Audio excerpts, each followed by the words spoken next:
Got this thing from Lock Boss. I don't know. It sounded legit. It's the Ford key that we did the ignition cylinder on. So it comes with the slip here, and then the lock. And then they sent me a package of assorted fruit gummies. Wonder if I should eat those.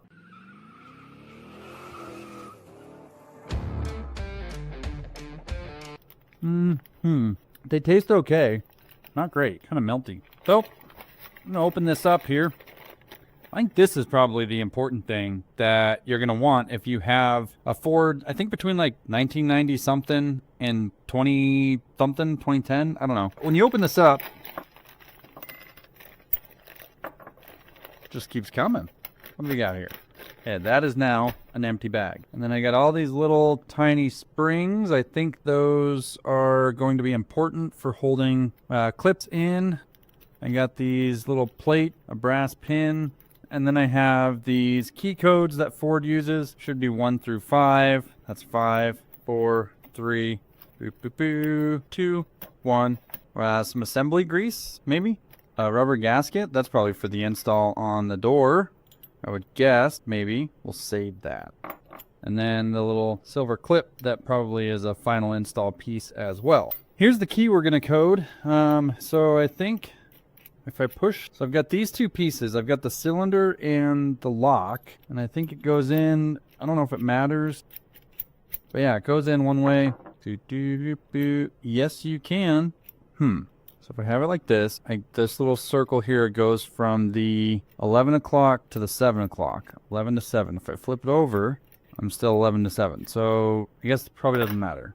We have 6 positions here. You can see 1, 2, 3, 4, 5, 6. And when you slide the key in, each groove here corresponds to a position. Tim showed that in the video that he did. When Tim did his, he wrote down this code 1343423. I don't know if you can see my phone screen, but 1343423.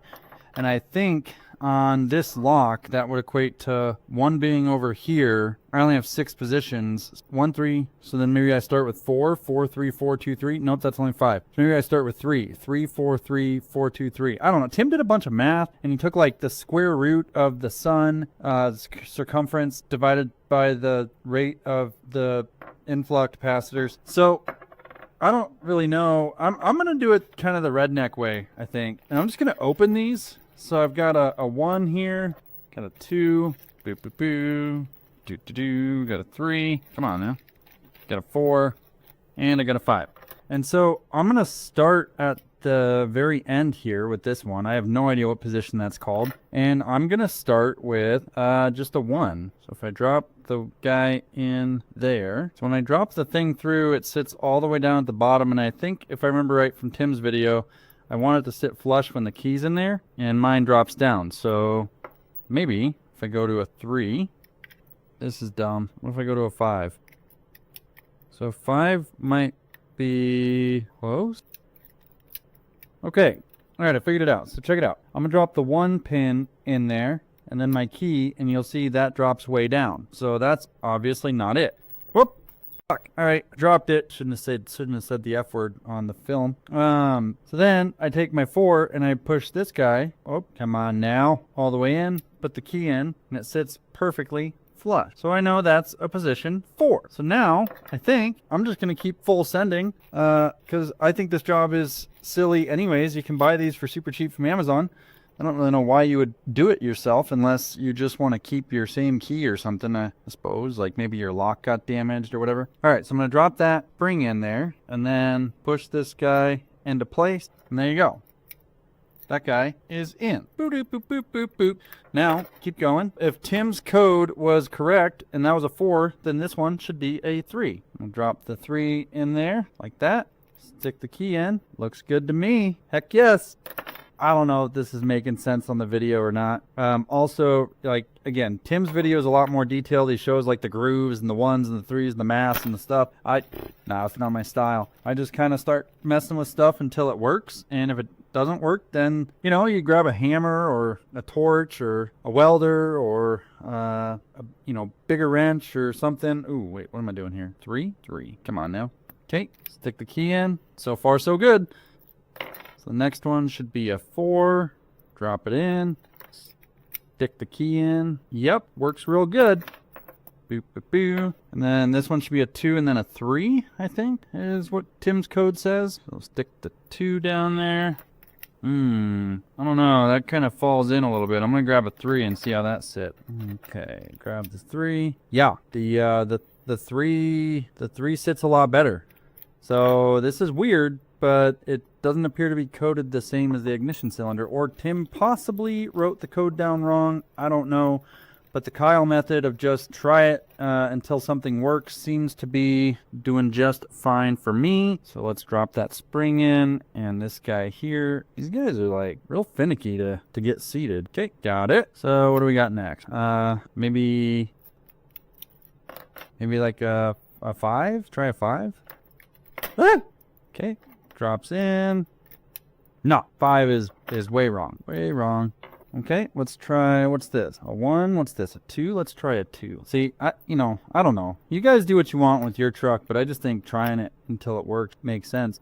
2 seems not great, so let's try another 3. No, 3 is not good either. Maybe worse than a 2, so maybe this one's a 1? Maybe? Yep, looks like that one's a 1. Perfect so far. Last one. What do we think it is? 3? Nope. 2? Nope. This one also a 1? That'd be weird. Yep, that one's also a 1. And Tim talked about like what the different numbers are and how it lines up. So you can see like the first 2 pins here and here line up with the flat part of the key, which are the 1s. And then this one was what, one of my 3s, I think, and then a 4, and then a 3, and then a 4. You can see on the key that correlates to a 4, 3, 4, 3, 1, 1. So 1, 1, 3, 4, 3, 4. I don't know, however you want to think about it. But then that's it. That's the key. It'll go in here. It'll do its thing. When it's in the housing, it kind of holds those pins in place. Now, this is kind of a challenging part. I don't understand what these pieces are for. So I've got a clip that probably goes around that, I guess. I've got this bar down in there. That kind of looks important, maybe. Like maybe this fits in there. So I got a spring and a brass piece that look like they fit pretty good in there. And then somehow put the key in maybe and make this easier. Yeah, somehow maybe on that. I have no. Does this include instruction? No instructions for me. You can see that little brass rod sits in there, and there's this little tiny detent right there. That fits right over that brass rod, but I still can't figure out what I'm doing with this clip. If any clip seems to fit. Oh, you know what? Maybe that's it. Maybe that's all there is to this little clip. So it goes, okay, now I'm at spring, brass rod, key goes in, pushes down, this guy goes around like that. Yeah, look at that. That seems right. Okay. And this is a little flapper door. My guess is those pieces probably line up. That, get my knife out. This little push pin, maybe. Okay, so that rod just pushes both ways. Probably want to line it up so that it fits like that, maybe. Okay, snap that guy on. Maybe that holds the whole lock together. Haha! Okay. Yeah, there you go. That's it. I think that's a job well done, boys. Ha! Eat a gummy, because they came with the kit. I didn't use any of the assembly lube. Uh-oh. Maybe I should just spray it with WD-40. Oh, well. I have no clue what's happening here.